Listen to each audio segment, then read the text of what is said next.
Hello, and welcome to today's episode of The Daily Blend. I am your host, AC, and we are joined in studio today by Robert Ricketts, owner of ITCOMO. How are you, Robert? Good morning, AC. Thanks for the invite. Of course. Welcome back. Thank you. All right. So we are talking Security 101. That's right. Sounds important. Everyone's favorite thing. That's yes. right. That's right. Well, let's start first with everybody's favorite, passwords. Yeah. Not really my favorite. Right. Exactly. All right. Why do passwords have to be so long, Robert? Yeah. So this has to do with how people guess passwords, but more importantly, how other computers try to guess your password. Okay. We're kind of past the time when putting funny characters in would have made a difference, because the bad guys themselves aren't really trying to crack your password in their own brain. They're using computers that do that. Billions of guesses per second. So the longer the password, at least 12 characters, but I mean, personally, mine are all 20 plus characters long, just make it that much harder for even computers to guess passwords. So that's why they need to be long. Whoa. Yeah. You said how many? You said billions of guesses per second? Per second. Okay. Right. All right. Well, it just made me rethink my whole password theory. Mm-hmm. Okay. So why should they be unique if they're all so long? Right. You'd think that a long password itself would be great protection, and it is for that particular account that you're protecting. But because of the nature of data breaches, which today there really is no more private data, all of our stuff has been breached.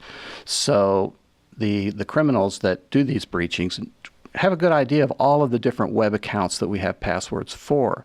Once they figure out one of your passwords, they're going to try that same password on all of these other web accounts, and also use programming rules to try small derivations of that password, like putting a 1 on the end of it, not capitalizing this letter, etc. So these programming rules allow them to guess similar passwords way, way faster than even brute force passwords. So that's why they all have to be unique. That way, that one breached password won't work anywhere else. Okay. But Robert, when you have all these super long, unique passwords, how do you remember them? Well, if you're trying to remember them, then you're not doing it right. Right. So first of all, they should be written down in a notebook, pen and paper. Old school paper is still a good idea. But also the web browser, which would be Google Chrome or Firefox or Safari, that will remember your passwords as well. Use that feature. Let them remember your passwords. So that is safe. Yes. Okay. And that way you don't have to remember or type them in every time. That means they can be long and painful because you don't have to put up with that pain each time. And is it okay to share that across devices? Because it will ask you. Yes, Okay. that's fine. Across your own devices, yes. Okay. All that is secure. All right. And what is multi-factor authentication? So sometimes when you log into your bank or other sensitive site, it wants to send a ping to your phone asking if that was really you, or the 6-digit code that we've all heard of, and you have to type that in.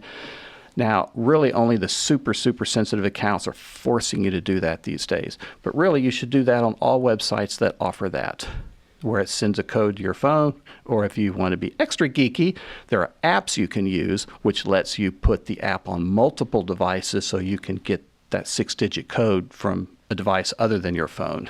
Okay. And I have all of these details explained on my website. Okay. All right. Okay. So let's talk a little bit about credit and freezing your credit. Right. Okay. So what is a credit freeze, and how's that not different from just monitoring your credit? Right. So probably you've received in the mail an offer to monitor your credit because something about your credit got breached. So a freeze prevents someone from taking out credit in your name because the details of your credit file are now hidden. So when a person tries to take out credit in your name, the first thing the bank or the loan company is going to do is check your credit. It's not enough to just see the number. They want to look in your credit to see what it looks like. They can't do that with a freeze. So they'll deny the application to whoever's trying to do that in your name. So that is really the iron door to keep people out of your credit. And only 17% of Americans are doing that. And it's free. We should all be doing that. Okay. Good point. And so, okay, we're talking now about IRS accounts. Mm-hmm. Does everybody need an IRS Right. account? You're probably like, what? I didn't know I needed or even had an IRS account. And the thing is, you don't until you make one.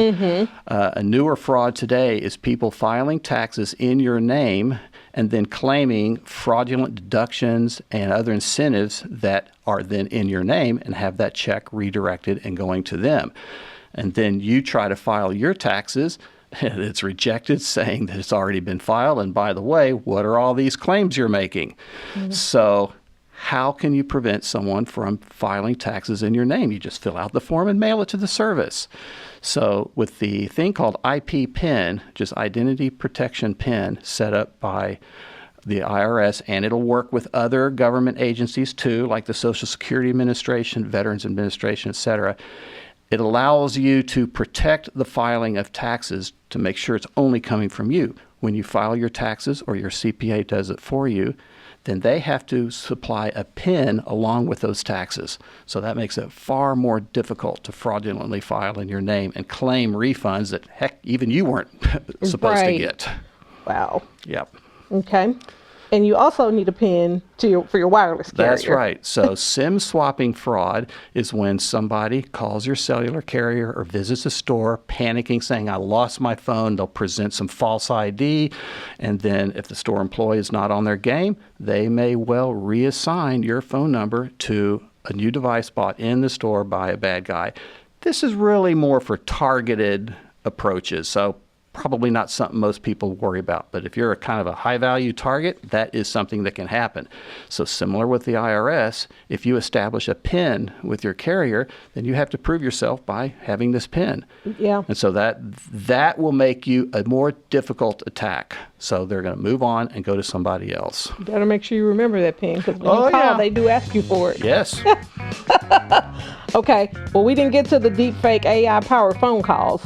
We'll do that one next We'll time. do that part 2. That one is super scary. Okay, we'll do that on part 2. Yep. All right, Robert, as always, thank you for bringing us this information. And we can always find this information on what's your website? Right, my website, ITCOMO.com. Click on articles, and you'll see it all. All right. Well, Robert, as always, thank you so much for joining us. Thanks, AC. All right, we appreciate you.